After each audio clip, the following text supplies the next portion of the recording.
Hello and welcome to the 21st Century Work-Life podcast, where we talk about how the world of work and our attitudes to work are changing. This show is brought to you by Virtual Not Distant, a London-based company where we help teams and organizations transition to an office-optional approach. To have a look at what we do and the show notes to our podcast episodes, head over to virtualnotdistant.com. Thank you for spending your time with us.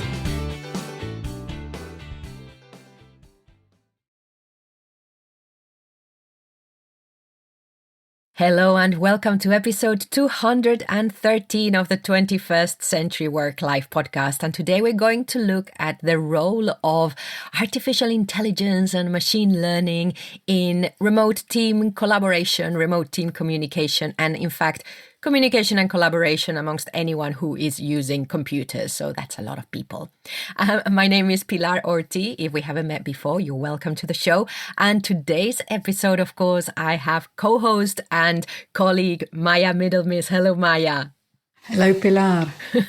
So just for if you're joining us in this show, and also regular listeners, you might have noticed that we're doing separate things on alternate episodes. So at the moment we have one episode which is guest focused and topic focused. Well, actually, all the shows are topic focused now. But one of the shows will have more than one guest in it, and it's an exploration of a topic with very different points of view.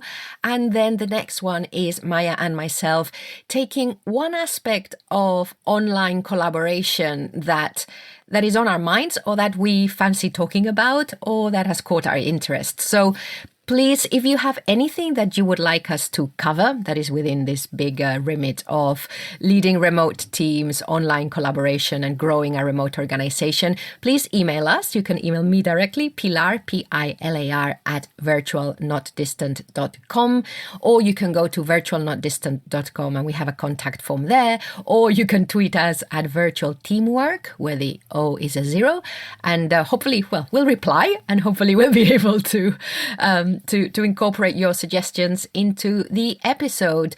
So yes, we'll just go straight into this. Let's see what's going on.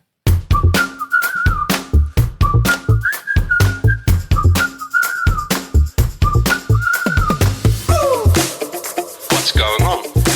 What's going on? What's going on? So Maya, lots of stuff. More and more every week. Every time we do this, there's more going on. More stuff's going on. And you and I were having a conversation yesterday saying, are we dating the episodes by bringing these what's going on recent articles into the show?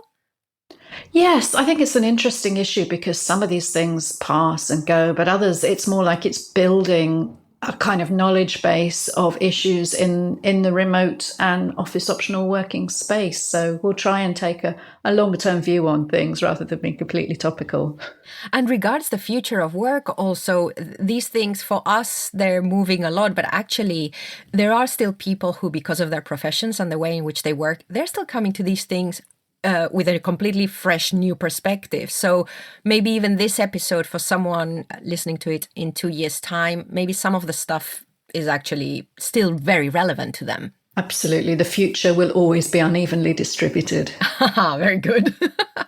So I suppose it's worth saying that we are recording, and maybe I need to remember to do this more often. We are recording on the 30th of October of 2019. And how about we start, Maya, with one of the articles you shared, which is all about, and this might be dating the episode, but I think it's really interesting because it flags quite a lot of things about Zoom incorporating chat into, or incorporating, actually, is it a new product? I'm not completely sure, to be honest, because I'm afraid my initial reaction to this was, why do we need another messaging app, a chat app, on top of something that we already use all the time as a video tool, and it does that one thing very well.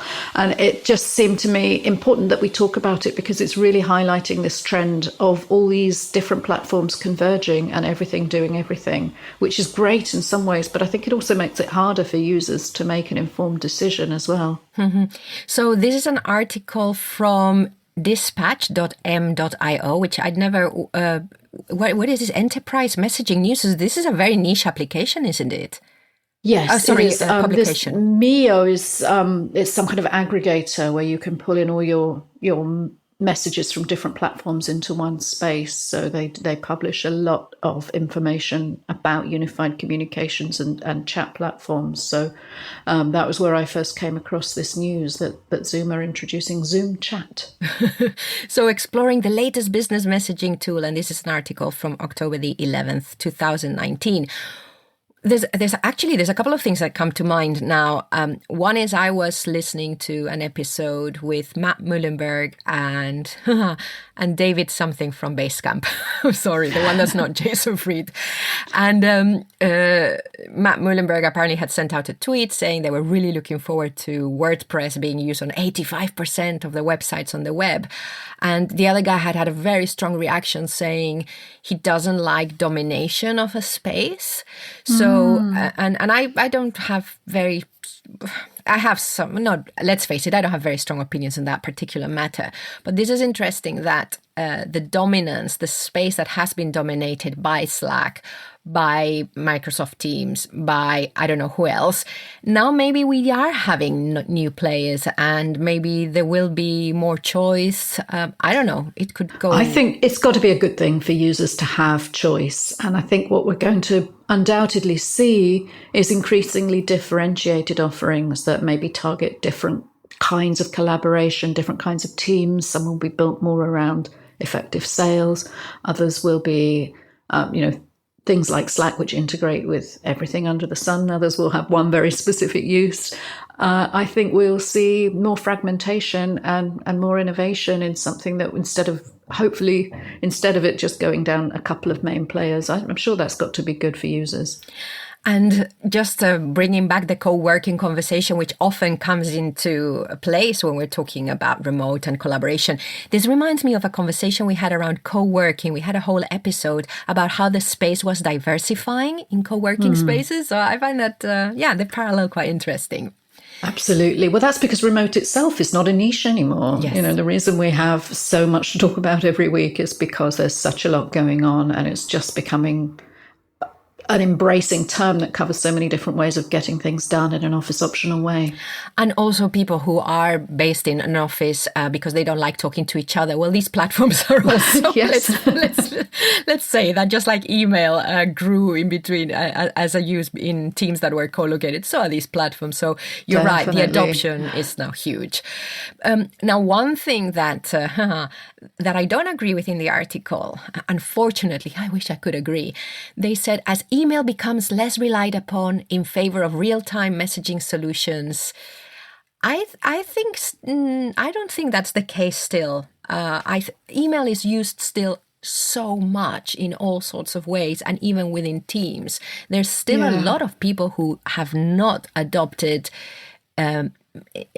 it says real-time messaging, but please remember, listeners, that these things can be used asynchronously. Yes. And that's where there's a few things wrong in this sentence. The idea that these collaboration platforms have to be real-time. Yes. But I think maybe that artificial distinction is what's going on here. This idea that we have email for async and everything else is an immediate response expecting chat, and maybe what we need is more of a blended continuum approach where communication flows as it needs to with the pulse of the work. Yeah. And you don't have to go off to a separate email inbox for stuff because nobody's expecting an immediate reply to your text message in a collaboration platform. Yeah, so another reminder. And then to counteract this, I saw something, and I'm glad that our office optional friend Chris Lemp agreed on LinkedIn, because I read this and I saw he'd liked this post, and I thought, did you? And then I saw his comment, which he said, actually, I don't like this. And he was like, okay, phew. You can now use email right in Microsoft Teams client. Now, when I said a blended approach, that's probably going a little bit too far. I'm confused as to why you would even need that. But this just illustrates that I don't think Microsoft had any plan to keep us emailing. And I'm just wondering whether the resistance of the adoption of these platforms has been so big that they've had to make email a part of that. And I think I saw someone comment saying, oh, great, so now I can email all my team members from Teams. And I was like, what? Oh, God, please don't do that. So reply all. Yes, so that came out. And then also, I think it was, I don't know through which Slack team that I'm an admin of, it came through something like, you can now greet these people via email and remind them. And it's like, why? I think it was about reminding them via email that they had to come to Slack. Still, I don't think, I don't want to be told as an admin in Slack to be able to do anything by email. No, it seems very counterintuitive. I mean, maybe it's designed to facilitate collaborating with people outside of your regular team. Any other platform? I don't know. I don't know. But so sorry, listeners, for all this very wishy-washy approach on my part. But this is just what's happening. So really interesting to hear your thoughts around this. Also because I feel as well we are often in this virtual bubble of people who are not necessarily early adopters, because I'm not an early adopter, but that have very comfortably fallen into this new way of working. So it's always good to hear from what else is going on. So do let us know, listeners, virtualnotdistant.com. One, maybe we can, you've got some research around this actually, about workplace messaging from also Dispatch. From Mio. What was the Oh, yes, This was some research that Mio have conducted with IT managers and admins, which, because we talked on our last What's Going On session, some findings about users in the remote space, and I thought it might be interesting to compare with what the people who are actually commissioning this stuff and making decisions for organisations had to say about workplace messaging. And I mean, I suppose there was nothing in here that blew my mind with being unexpected. Slack is the most used messaging app in the workplace still. I wonder if that will still be true in a year or so. So many, as we were just saying, so many newcomers to the market challenging that dominance. And some of them have got the same kind of money behind them as Slack has acquired over the years. So 65% of respondents said they use Slack. There were a few interesting things in here. 91% of businesses use at least 2 messaging apps. Now, 3.3 is the average number, which makes the first reaction is, why would we do that? And then think, actually, we do that. I don't know why we still do, but we do. We need to remember that Mio.com provides an aggregator. So research is funded by somebody with an interest in saying you need to bring these things together, but identifying that it's, I don't know, maybe everybody thinks the teams they work with are odd because you have all these different apps, but actually the research bears out that this is normal. What struck me was, and again, is that 66% of companies, and this was 200 IT managers only, 66% of companies using Microsoft Teams say they are also Slack customers. So again, something there between what the company is saying is the main tool that we should be using, or what the ecosystem they are providing, versus then people saying, actually, no, we want to use this other thing, and then having to incorporate that. Yes, shadow IT is the bane of every information security chief and anybody trying to set up online teams. I mean, we talk a great deal about the need to agree about how you're going to use tools, and basically either one of those could do everything the other thing does pretty much. Why you would need both escapes me, but it sounds like they started with one, then tried another, or somebody didn't like one and looked for something else and so on. So again, it comes down to the fact they're also stuffed full of features. It might not be obvious what the features are. It might not be obvious which one is best at this kind of collaboration. And maybe people try out lots of different things. They will have free trials. Suck people in. Of course, there's no such thing as free when it comes to your time in investing in seeing if these platforms work for you. So it's probably not surprising at all, even though maybe it's almost validating to hear that so many people are running both in parallel. Yeah. So that's all the asynchronous and text-based mainly communication. There's one other thing I wanted to bring, and it's something that a friend of the show, Teresa Douglas, shared, probably on LinkedIn. She's very active there, and also on Twitter, actually. She shared some piece of news from, reported by the BBC. It was carried out in the University of Sussex in the UK. And the headline says it all: banning out-of-hours email could harm employee well-being. And this is well, duh. Yeah, and it's again. I mean, this is not old news in a sense of like the news, but actually we've probably been talking about this forever, because since the right to disconnect in 2017 in France, where they said that companies with more than 50 employees had to establish hours, and I'm quoting now, when staff should not send or answer emails, although some doubt everyone will follow the rules. So it really is about, okay, we have a problem. What's the visible problem? So let's forget about the symptom, which is we have a messed up culture. Yeah. Let's just put another thing in. Put the wrong sticking plaster on the wrong thing, Yes. And ban stuff from accessing their emails. That couldn't be more back to front. Yeah. About the whole problem with overload and burnout Yeah. and expectations. And it's actually reducing people's autonomy. Why can't I get my emails? Reducing that ability to make that decision for themselves is surely going to create more stress in the average knowledge worker, when you really have to tackle the cultural problem of why are they expected to? Do they feel under pressure to respond to emails? Why are managers sending emails in the middle of the night? That's the end. You've got to tackle this, surely. So one thing that I've started doing is, and I'm giving away all my secrets, not secrets that make you better, just my secrets. Something that I've started doing, because I work whenever. So, and I do work a lot on Saturdays. I'm now moving my exercise classes to the day. So I'm working more in the evenings than I used to. And sometimes especially with clients or people that are not close collaborators, like with you, Maya, I'll just send a message whenever. But maybe with clients or people who don't know me as well, I now sometimes schedule my emails so that they go out during traditional office hours. One is with clients, especially you, was just expectations that I am not available all the time, which is what it might look like if I send emails at any time, and also that I don't expect anyone to receive my messages also during non-traditional working hours, although if they want to pick them up, that's their thing. So I don't know. So I still feel there is still a sense of these are the hours when we're expected to work. So sometimes I do that. So there's still, But I think there's a sense of expectation in terms of staying on top of things, but whether you need to respond or not. Like I will quite often see that there's a red blob on our Slack, and I'll look at it out of curiosity because you sent me something at whatever o'clock. It doesn't mean I'm going to respond then. Sometimes I'll star it so it goes into my to-do list, or I'll mark it unread or something if it's something that needs a response. I know that you don't want a response at that time of night and you don't expect one.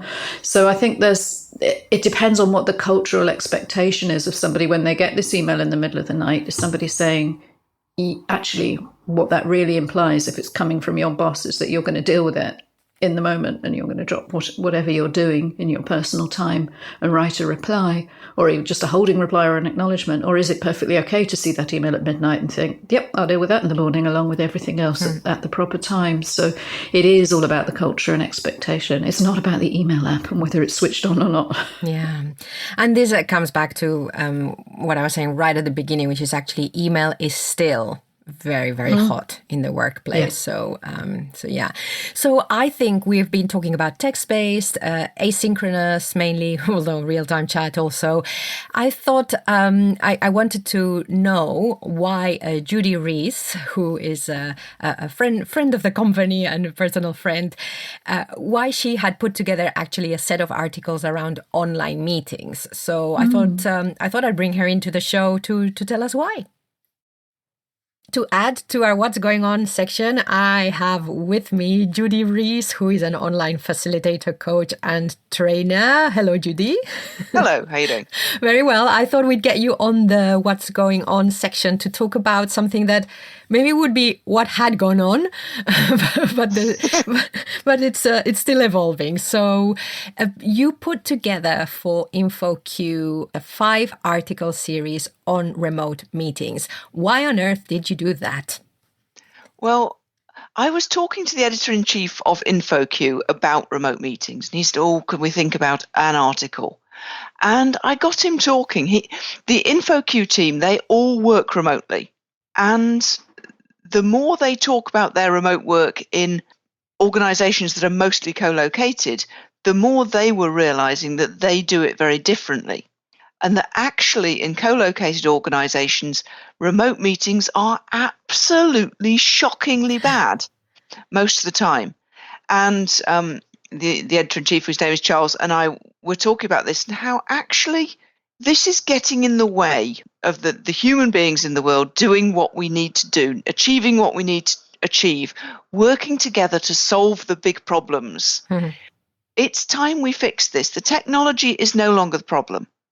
The problem is the people not taking this as a serious, worthwhile challenge to address. And in the course of this discussion, I pointed out that there were lots and lots of different aspects to solving this problem, and that InfoQ was in a great position to do something about it. And the end result was that they agreed to allow me to curate a series of 5 articles, which they would then turn into what they call an e-mag, which is like a booklet, which will be available semi-permanently, to basically flag up the issue and say, actually, guys, there's something you can do about this. You can do it now, and you should do it now. And who are the readership at InfoQ? Why is InfoQ in such a good position? They are a huge information website for the techie world. Principally, people from the lowest programmer to the most senior IT person within organizations, they all look at InfoQ, and it has different strands within its news service, including extremely technical ones that I don't even understand the title of, through to the one that this belongs to, which is called Culture and Methods, which is basically the people strand. They have a worldwide audience of people who are within IT, but who are interested in the people side of IT. And then, so you went from, let's do an article to, hey, let's do 5 articles. So we'll stick the link in the show notes so that people can see. But how did you decide what were the different aspects that you wanted to cover? Because this is very interesting that it is not, it's easy, but it's not. And one of the things that was guiding my attention was, first, what are the things that people think are the problems? And what are the actual problems? So the thing that people always think is the biggest problem is the technology. And if you haven't got the very basics of technology, you're right, that is the problem.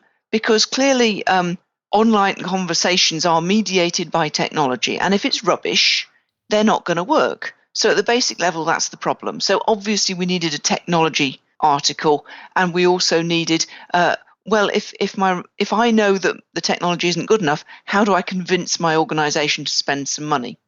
So that article was sort of basic.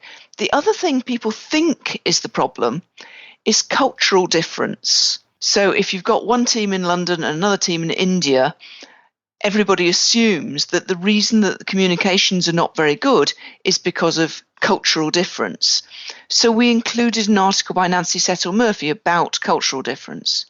But Nancy and other people who specialised in cultural difference have told me that when they get called in to do consultancy about cultural difference, what they discover is that cultural difference isn't actually the problem. The problem is that conversations are not being planned, organised, structured, designed in such a way that people engage with each other human to human. So that meant that I wanted to include pieces in there about literally how do you get and keep participants engaged in meetings, particularly in hybrid meetings where that's really difficult when some people are in the room together and 1 or 2 are remote. That's the hardest way of doing it. And there are things that you can do.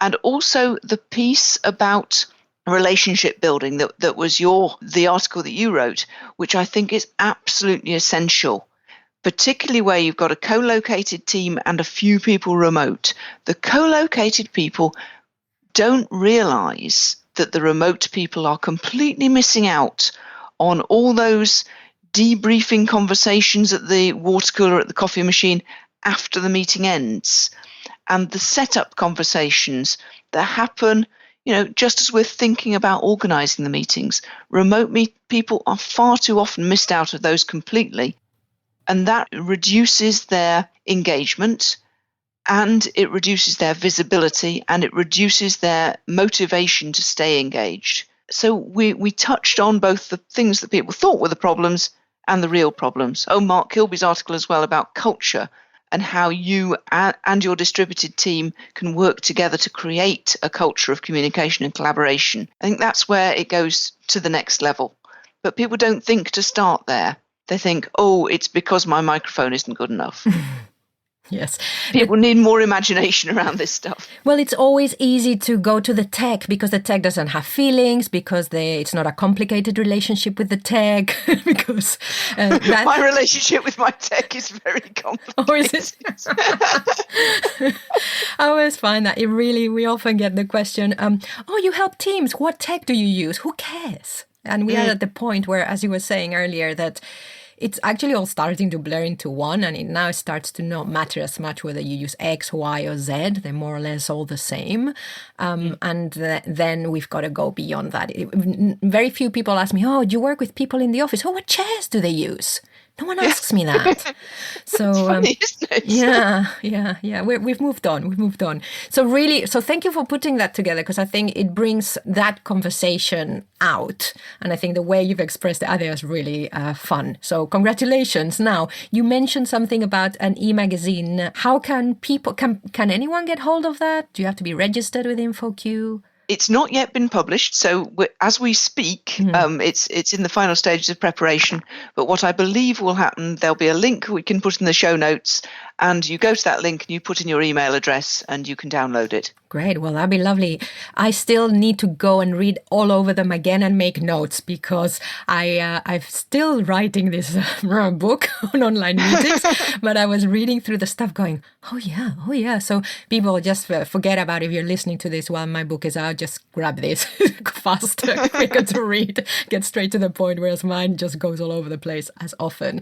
So this is what's been going on for you. Judy, what is going on with you now? You've got 3 parallel sets of training going, which I think will be of interest to listeners. It seems like this question of remote meetings is driving a lot of what I'm doing in terms of training at the moment. So I've got 3 different trainings which sound sort of similar, and they are sort of similar, but they're also different. So there is one which is entirely for trainers who are great in the room trainers and who want to do that in the room thing where everybody's really engaged. People would do small group activities and they make things together and they talk together in small groups and those kind of activities.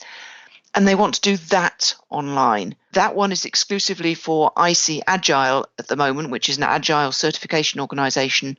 Another one I'm doing, again, in the Agile world is for Agile coaches, and that one's called Remote Agile Facilitation. And that's for group coaches. So Agile coaches are not individual coaches typically. They're really group facilitators.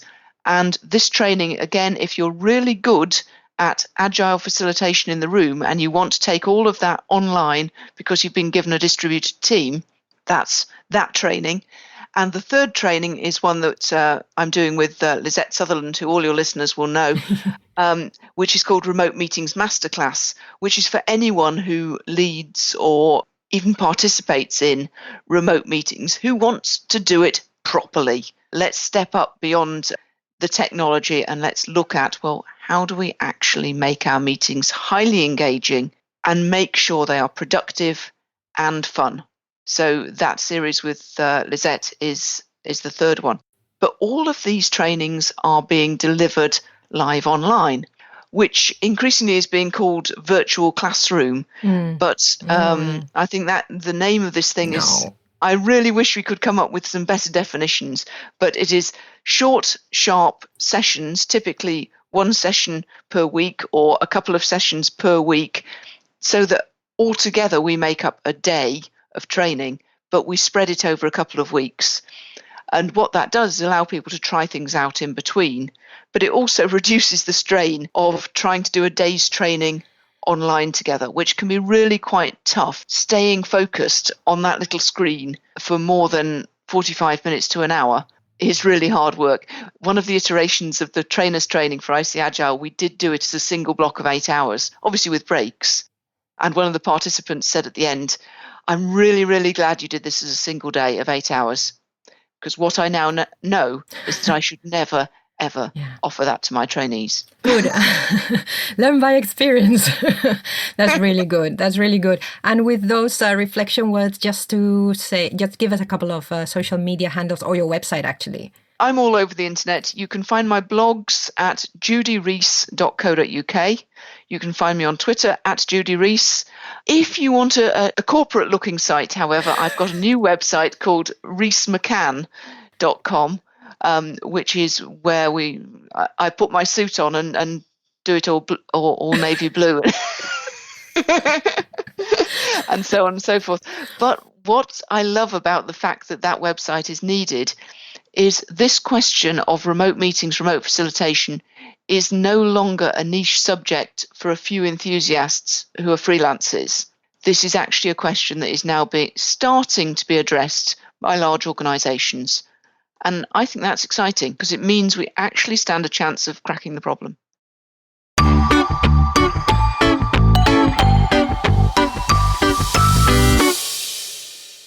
Have we got anything else for what's going on? We have a question from a listener. I am really excited. And this is a reminder, listeners, if you have any questions, however big or small, send them through. So this question comes from Bridget, and she listened to the episode on the journey of the remote team manager. So it's around that. And I also recommended that she listen to the previous one, Growing a Remote Organization. But her question was, I'm building a fully remote team, and it was recently recommended that I do a lot of pre-screening via email versus traditional interviews. I'd be so curious to hear whether you recommend that or have any resources on how recruiting might change with an office optional team. What do you think I replied, Maya? Well, I should think the question about pre-screening via email, your answer would be very much along the lines of it depends. Bingo. Is that relevant to the work they're going to be doing? If you need somebody to write emails to your customers on your behalf, and that's the role you're hiring for, then I think it makes a great deal of sense to have that initial dialogue. It's not going to save you a lot of time.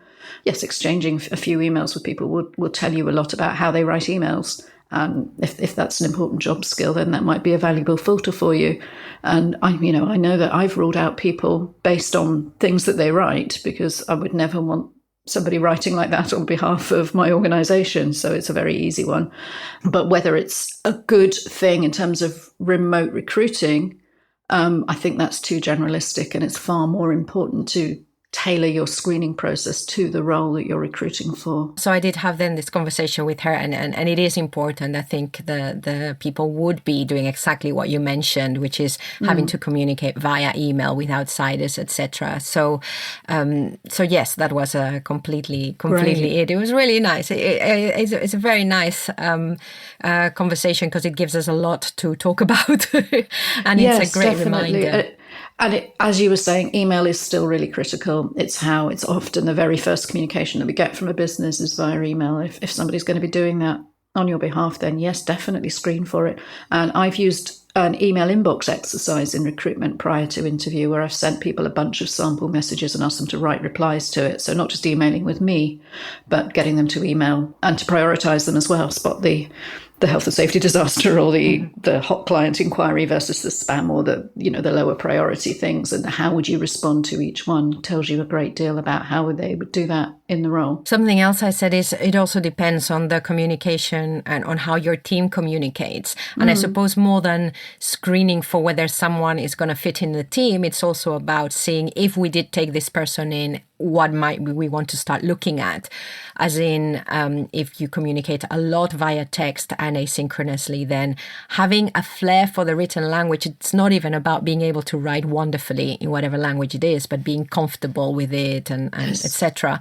Or if you are a company that actually relies a lot on video meetings, just to make sure that the person has the good internet connection, that they're comfortable doing that, and all these things. Of course, if the person is wonderful but they haven't worked in this way before, at least you start to flag it up now and know that the team might need to adapt. Yes, or that person might need additional transitional support that you can offer in role if they're the best person in other respects. Yeah. So thanks very much, Bridget, because we could spend a whole episode talking about this question. It's so great. So listeners, do send us any questions.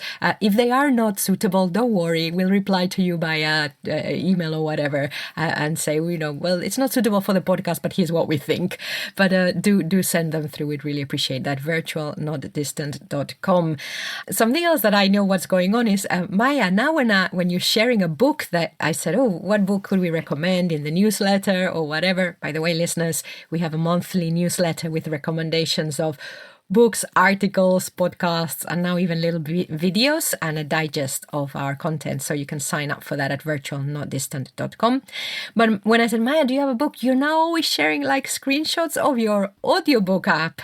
I wish it was easier to share the actual book, and that's the main problem with digital content that you've bought, whether it's an ebook or an audiobook. I can't just lend it to somebody. Yeah. But yeah, I am increasingly listening. I think the deeper I get into podcasting, the more I'm appreciating audio content. And it's also, I find I'm burning through a lot of audiobooks. I've had to upgrade my Audible subscription because one a month wasn't cutting it anymore. Wow. I just really, really like audiobooks, particularly for nonfiction. I don't, for a novel, I want to sit and read it. That's a completely different experience. But when it comes to consuming information, it's a way to multitask as well, because we've talked before on this show about afflictions like home worker's bum. And the fact that you need to actually get up and get away from your desk, get away from your screen quite often for your well-being. And audiobooks are fantastic for that. I'll just button on the headset and go for a walk. While we say you can't multitask, you can completely different activities like taking exercise and listening to an audiobook. I find is a very effective way of multitasking. I thought that was quite a good what's going on thing. Good. Shall we move on to the main conversation then, Maya? Definitely. Okay, listeners, let's move on. So this is a huge topic, and Maya, you are much more in this world than I am. So I'm going to apologize to you, and I'm going to apologize to the listeners, because I might say stuff that that doesn't make much sense, or I might basically just blabber, or I might just I don't know how much value I'm going to offer. But I've got lots of questions and things like that on my mind. So hopefully that will do something. We thought we'd cover something like how artificial intelligence can help us as professionals. So what are some of the things that are evolving?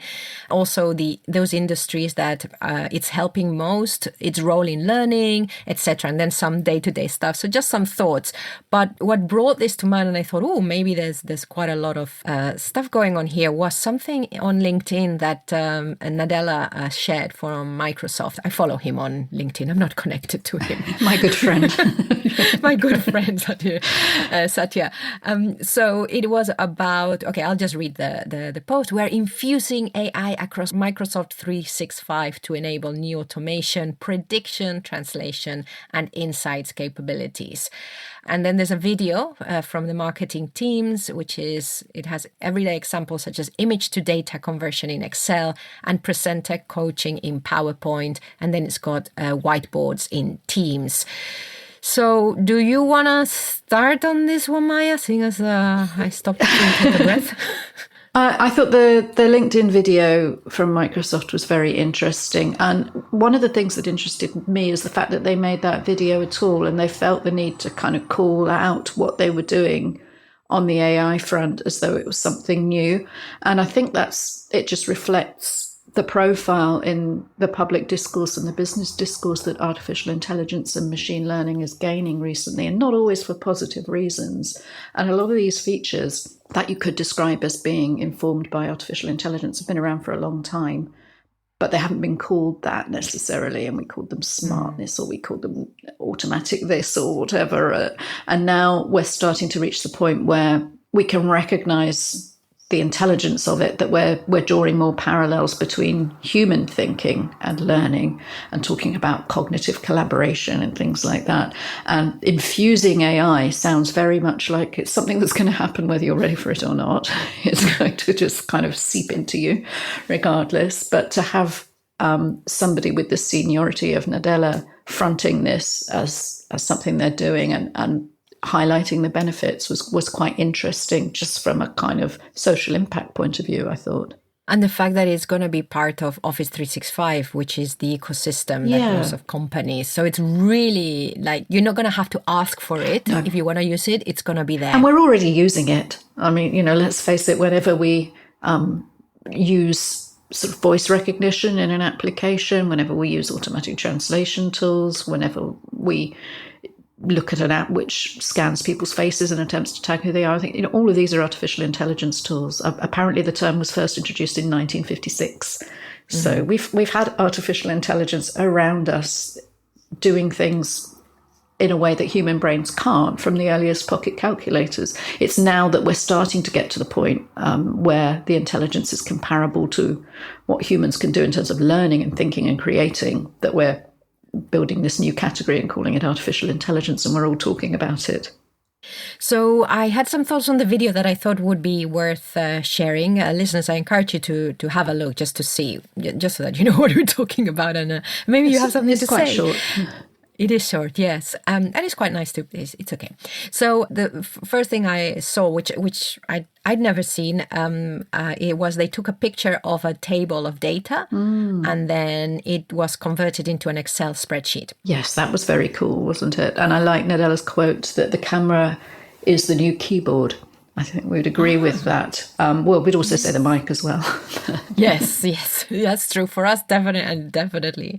And then I quite like the personal coach on PowerPoint, which is basically, as the lady who's doing the video, she was rehearsing her presentation and speaking aloud to the slides and stuff. And the machine was saying, slow down, or you've got too much text in this slide, or don't read what it says on the slides. Or even correcting her use of non-politically correct language and phrasing it. It's like, whoa, okay. Yeah. So although I'm not sure, because the example, and this is where, of course, the nuances about culture, and geographical and business culture come into play, because Maya's right. He was the coach was correcting the lady because she was saying "you guys," and she suggested to say "you all," and I was like, "You all?" I'm not sure.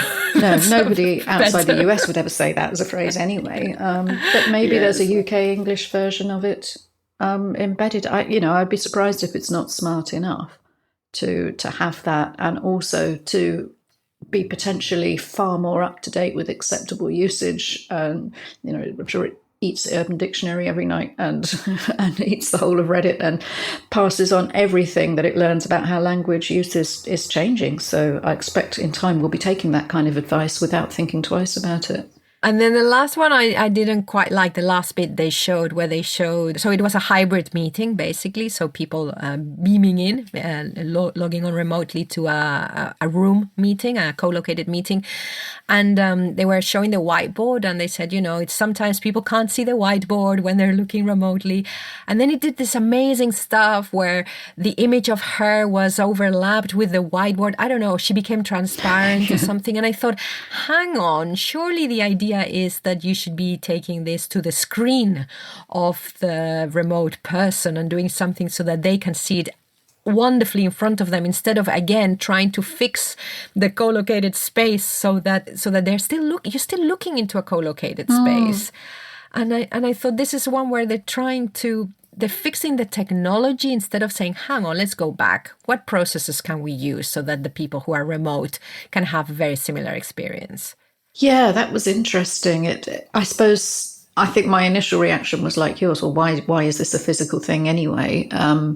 But then maybe it's just another of what we were talking about, the differentiation of what you can do and the way that different teams are going to use this. And I think it's inevitable that there are teams that are starting to develop 1 or 2 satellite remote members who maybe the rest of the room isn't comfortable with using online whiteboarding, for example, and it's an alternative. And it was quite an interesting one that did put the remote participants' point of view into the room and put it under consideration. So I don't know. Yes, it was kind of weird when this woman went transparent, but I can imagine some meetings would definitely use it, sort of board meetings, and the kind of people who most of the room is probably very unused to remote tools and would find it maybe uncomfortable switching to a remote tool when they've never used one before and they're very used to physical presence. And anything that actually helps to improve the experience for the remote team member in a very asymmetric hybrid environment has got to be a good thing.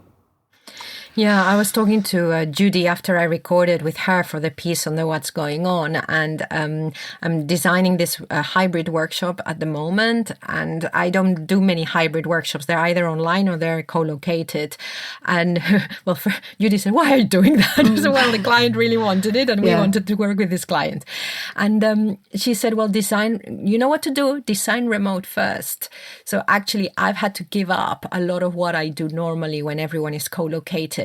Which is usually now using flip charts and post-its. I've gone old school and I've had to go back to slides because actually, I'll probably do both actually. I'll put the papers up so that people in the room also don't have to be facing one way all the time. But I now need to do slides and it's not something I'd like to, but actually that's going to help the remote not to feel as far away. Because that's the thing, if you're looking into a room. So I suppose what you're saying, what they've done does mean that that sense of distance is reduced a bit with what they're doing. It's better than nothing. It's. I think there's probably room in our fragmented and differentiated office optional space now for different degrees of hybridness.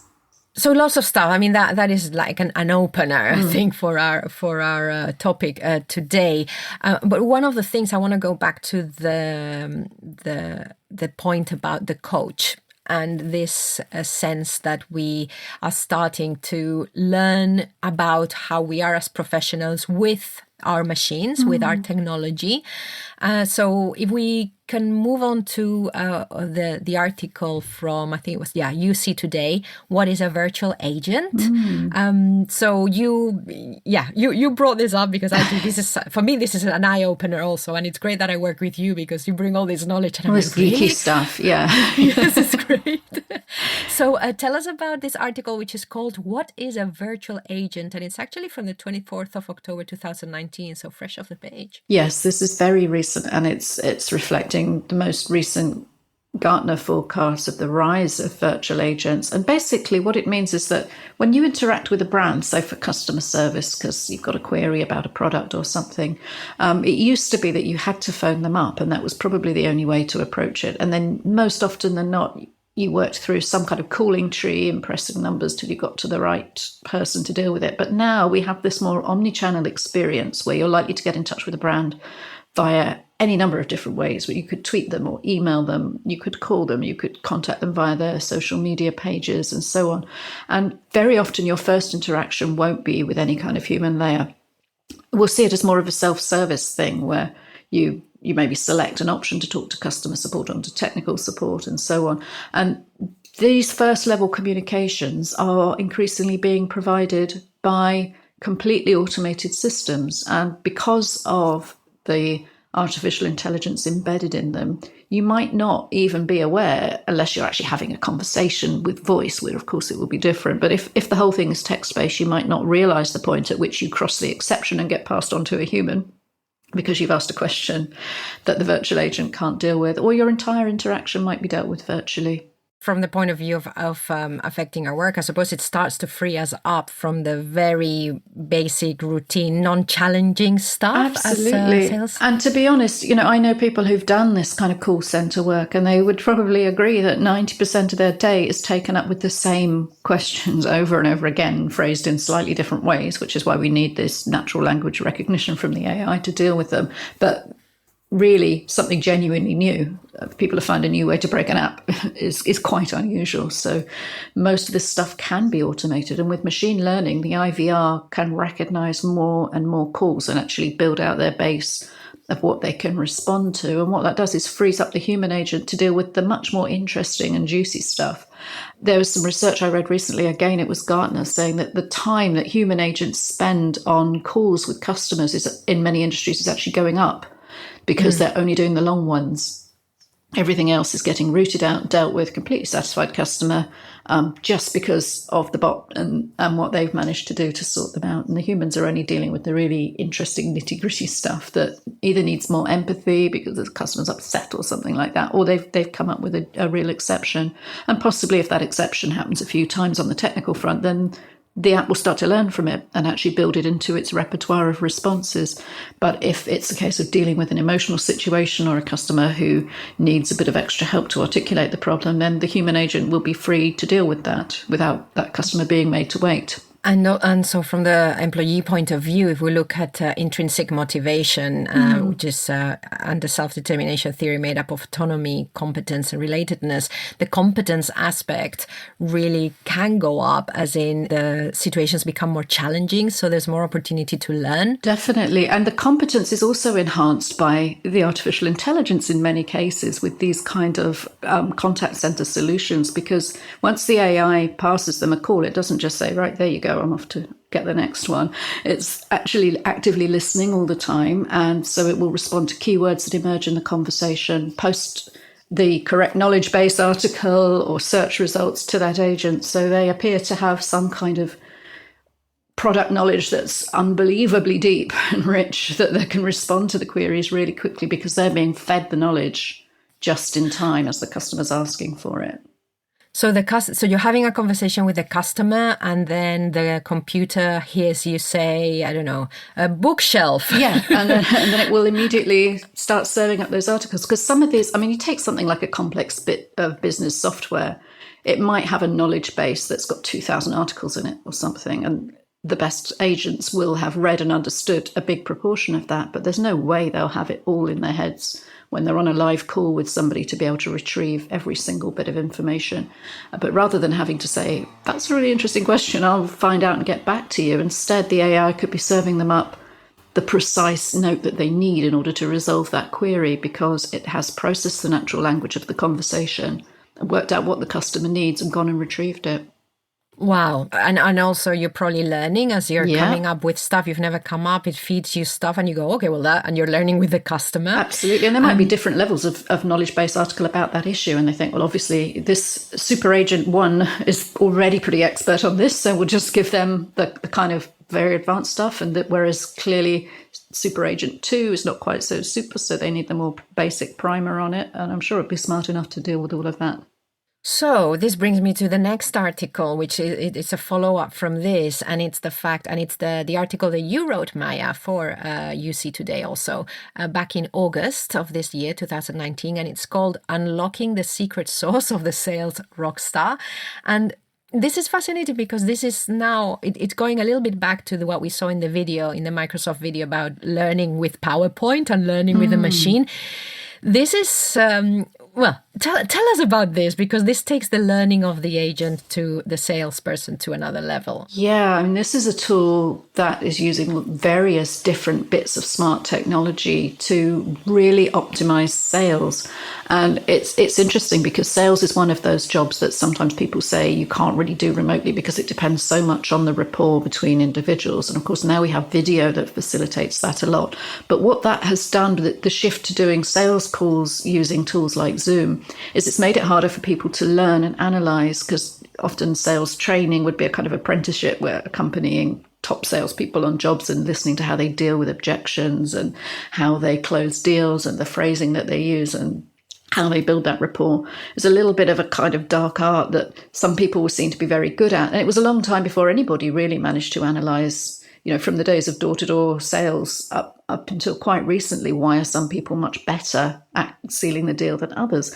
And what this particular app that I was writing about at the time, and there are others that are similar, is it's analysing those sales calls from the point of view of conversion rate and optimizing the process and really identifying what works and what doesn't. And top sales staff have always obviously wanted to improve, and they might go back over their notes. They might, reflect on what did I do in those last 10 calls that caused 4 of them to close and 2 maybes and 3 have walked away or whatever. Whereas what this app can do is obviously it can analyse thousands of calls and compare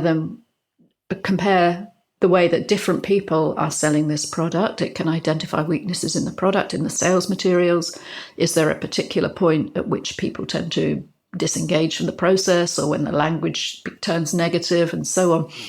And what it can do is then predict and create reports that show people, so that they can learn from their own calls, but also from everybody else's, what's going on in this interaction. And it does that by recording video, which is tracking the sort of facial expressions and things like that, looking at what's on the screen, and also transcribing the audio for the exact words used. Wow, so this makes me excited and scared, in the words of Stephen Sondheim, and I hope I haven't breached any copyright here because I almost sang the line. Because something that really caught my eye was about the person you interviewed, Roy Narani from Chorus AI. He was saying, well, if you have a team of 100,000 salespeople, they can be in Zoom meetings, having the most important interactions with your customers. And as an organization, you have no visibility or understanding into what's being discussed. So I wonder whether... Yes, so then there's come this thing of, well, now it's even worse than if I was in a room where my supervisor could just kind of see what I was doing. Now I'm being recorded. It's like, what does that do to me as a salesperson? Is it also about the culture you create around this, I imagine? Oh, I'm sure. And a lot of these calls, I imagine when it's a call where you can actually go through to closing a deal, there'll be compliance aspects to needing to record it anyway. That's true. So you agreed it would do X, Y, and Z. Or you sold me something that doesn't do any of those things. So I think the thing of being comfortable with being recorded is probably something that we're all becoming much more comfortable with anyway. I think perhaps the idea of your sales calls being analysed in aggregate amongst thousands of others is considerably less frightening than the idea of a supervisor listening on the line, which you might have in an old-fashioned call centre where they used to have random listening and things like that, just to see if people were telling lies about the product or whatever, to try and massage their sales figures. So the idea of it just being done in aggregate with thousands of other calls. But you could get a report on yours and say, well, actually, compared to the average, what am I achieving here? Or do I have specific kinds of objections I'm not good at dealing with? Or is there a particular point that I don't sell well about the product, that there's a particular option that I never seem to sell, whatever? So I think it could be quite empowering. And certainly this discussion with the CEO suggested that the actual salespeople are finding it incredibly useful as well as the managers. So this is another example of of knowing the work that the people are doing, of being very specific to the work. Again, my initial thing was, being recorded, but actually if you're a salesperson, like you said, you're used to that. So what are we used to? How can it help us? And the other thing that the other question that this brought for me, again, in a similar way to the presentation coach, is could this lead to, and I don't know whether this is a bad thing or a good thing. For me, it's not great. And especially we're looking at people working away from each other and maybe even in isolation from each other. Could this lead to us being dependent on our growth on the machine now, on even more dependence on the computer rather than seeking out learning with our peers or learning with others in a more interactive way, human way? Yeah, I mean, I think there's some merit to that question, but maybe it's a reflection of some of the anxieties people have socially about moving to remote work. And maybe it's a case of, do we need that from the learning? Can we satisfy that need some other way? And this kind of analytics-based learning, it's fine to get from the machines, but we just need to make sure that we're having other kinds of connections with real-life humans in other ways. I suppose it's only going to get scary when you can't tell the difference. Yes, that's a very, very good point. Good. Well, let's move on from this just because there's other stuff that I was hoping to get listeners thinking around. But this is huge. Yes, we could have a whole episode just on this. Yes. Any thoughts and listeners, if there's anything around here that you think, could you go into more depth on X or Y? Just let us know. And as you've seen, Maya has a lot of knowledge around this area, so we can probably get more out of her. Anytime. So I thought I'd bring it also just because we've been also talking about using collaboration platforms for so long, and we advocate for using them well. And there's also a lot of use now with bots, and we're starting again, like you say, we've been doing this for ages. There's bots in Slack, there's ways that we can automate things in our workflow. And I just wanted to flag some of those that I think are really useful and can have an effect on our relationships with our team members in positive or negative ways. Where should we start? Well, we talked about some of these in previous content we've written about celebrating people's achievements and recognizing milestones, for example. All those are examples of bots within collaboration platforms, aren't they? So yes, tell us more about just a reminder of that. So the things that you can preload with everybody's key anniversaries or local festivals throughout the year, for example. And so it pops up nice little alerts in a public channel, or things that, like there's that taco app on Slack where you can throw tacos at people by way of recognition and so on, and other little bots that add onto Slack to encourage people to get together for virtual coffees or share things about each other. So some of these AI things are actually very little and unthreatening, if you like. So in a previous episode, Marcus Vermuth talked about something that he does. I don't know if he still does it, but I think he does. But anyway, is automating reminders to the team. So instead of having to say, team, we need to do this, there's a bot that does that for you. Of course, we understand the convenience of it. We don't have to remember, the machine does it for you. But also there is that added thing of it's not a person reminding everyone else. So you remove that little bit of hierarchy feeling. Yes, or you can hide behind the bot anyway and get it to do your reminding for you. I know Slack, you can actually kind of tag things as to-dos for other people now, or something, a way of directly inserting tasks in some of their workflows. So it's that sense of, yeah, it's not me nagging you. It's just the app. Yes. But you know what it also does? So I'll give you an example where I've used it that it really helped me. So listeners, some of you might know there's a community called Virtual Team Talk, and you can sign up, virtualteamtalk.com. You just need to sign a form just saying why you want to join and say you heard about it in the 21st Century Work Life podcast. And we have a channel for people who are writing, and it's called About Writing. And there's not many of us. And we had a meeting some time ago. A few of us turned up, and I organized that meeting with a doodle poll. Great. We had the meeting and we thought, okay, let's have another one. So I scheduled a reminder in the channel. What that meant is that a couple of days ago, the channel was reminded. I didn't remind anyone. The channel was reminded, and then Teresa Sigilito Hollema picked it up. And she's now organizing the next one, which means that I'm not even anyone in an official position in that channel, but I'm in that channel, the person most likely to pick that up. But it starts to distribute the responsibility for getting us doing stuff together. And I think in teams, this can be, if we are wanting to use the online space for what it does best, which is allowing us to self-organize. I think from a management point of view, the more of these things we can do where we get out of the way. Definitely. And it increases, it changes the emphasis. If the technology takes care of certain aspects of the organizing and these kind of tools, then, you can reserve a personal request or direction. It changes it qualitatively to something that's more significant. So, yeah, there's definitely room for both. Yeah, excellent. And then the other thing that I think it's worth reminding listeners about, and maybe some listeners who haven't listened to that particular episode about the journey of the remote manager, which is, I'm going to tell you the number. It is episode 209.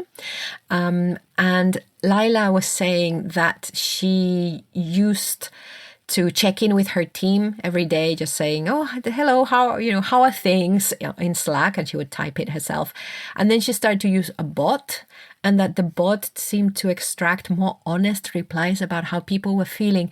So I think it's really interesting. It goes back to a bit of what you were saying, that it's this interaction with machines and with humans interacting with machines, and there's a space there that's worth exploring. Yeah, and I think it's something that's completely new. Just as a field of behavioral psychology, it's this evolving idea of how do we How are we going to relate to intelligences that we know aren't human?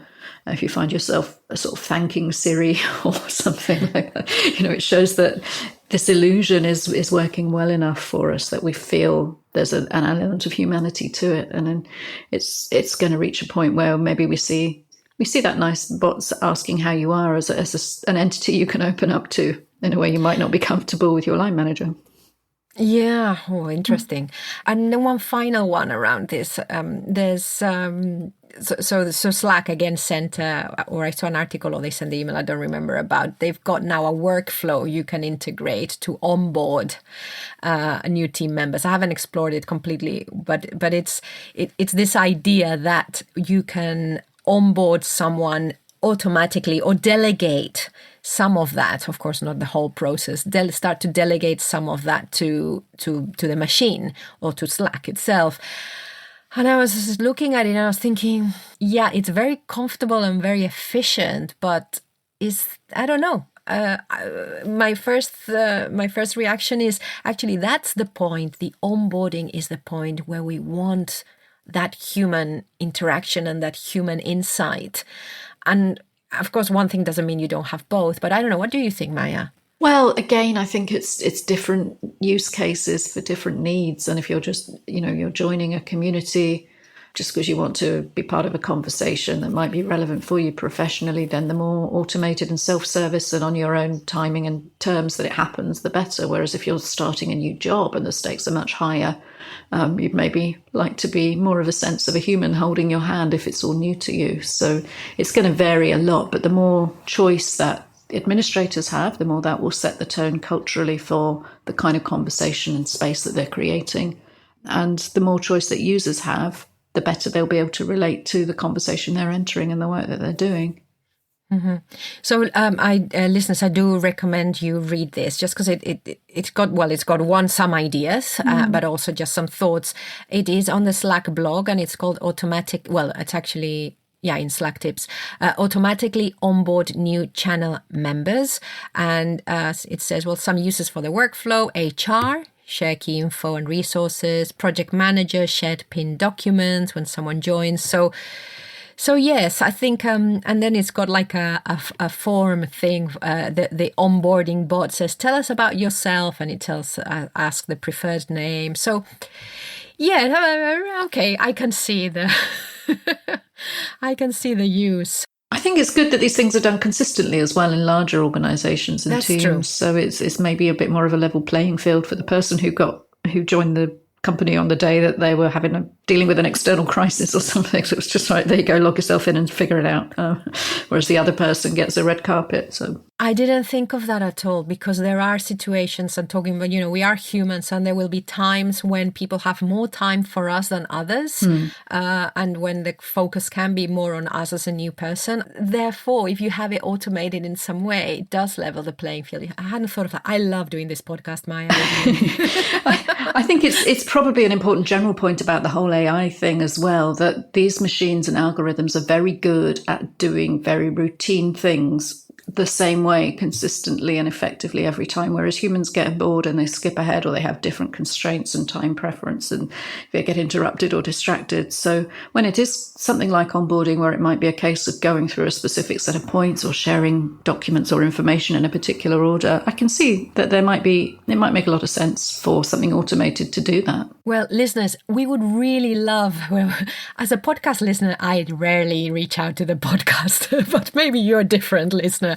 Do let us know what you think about this, whether you use it in your team, actually whether you're remote or not, because co-located teams might probably are using this already. Any of this, any examples that you can send us, or any questions, points that you disagree on, where you said, actually, I didn't agree with Maya, I didn't agree with Pilar, actually, this is what I think. We would love to hear from you. virtualnotdistant.com. So Maya, we might pick up the whole thing around jobs security in another episode in the What's Going On, but I didn't want to close this episode without sharing your own thoughts around this, around the fact that are the robots then gonna take the humanity out? I mean, we've seen that that's not that it's all very grey. What are they going to start to replace all of us? Are they coming for our jobs as remote workers, as knowledge workers? Well, yes and no. I think it's an important thing to be aware of, the fact that there are increasingly now some of this work that is being abstracted away. When we were talking about virtual voice agents, for example, that is work that would have been done by a human before, just as the people scanning your shopping or filling your Amazon basket or whatever. Now, increasingly, these jobs are being automated by robots. But I think it's important to remember that even though knowledge worker jobs are being threatened, there will be new jobs. There will be new innovations coming. The people who thought that email would get rid of post didn't see Amazon coming. They didn't see that all of these technologies have such transformational effects. And that's why I love writing about sort of futuristic ideas and stuff, because it's so fascinating to try and extrapolate what might happen. And we just don't know. All we can do is try and predict based on what's gone before. And all the evidence suggests that all these new technologies will create new opportunities and jobs and things that we can't even begin to imagine yet. And however badly we think our schools and colleges are preparing our next generation for those roles, I think we're going to see a need for humans in knowledge work for a while yet, I hope. There's some hilarious examples of AIs being used to generate content, or there was one attempt for an AI to write the next Harry Potter novel or something based on having digested all the others. And it's not there yet, I'm glad to say, as a writer. But there will always be a space between the robots and the humans where we will need the humans to be in that space, to be interacting and synthesizing and bridging that gap, and actually also creating the technologies that we need to take us into the next space. So I for one, don't feel threatened by these advances. In fact, I actually feel really excited about them. Great. Well, listeners, again, I will invite you to respond to Maya's comments. I will save mine for later. virtualnotdistant.com. Remember, there you can have a look at the show notes for this episode. If you're not subscribed to the podcast, make sure you're subscribed in your podcast app. If you don't know how to do that, send us a message at virtualnotdistant.com. We will guide you through the process, because if you subscribe to the app, we'll be in your ears as soon as the episode is released. Yeah, or you can just ask Siri, say, subscribe me to the 21st Century Work-Life podcast. It works. So, and great. And we also have an Alexa skill. Yeah. So you should be able to also subscribe to that. Oh, yeah, just good point. Scream into the void. Something will hear you. Or if not, we'll help you, because we're humans and we're good like that. Exactly, we'll help you. And if you haven't read Thinking Remote, Inspiration for Leaders of Distributed Teams, then it's out in paperback, ebook and audio. Anyway, I will leave you now with the stock outro.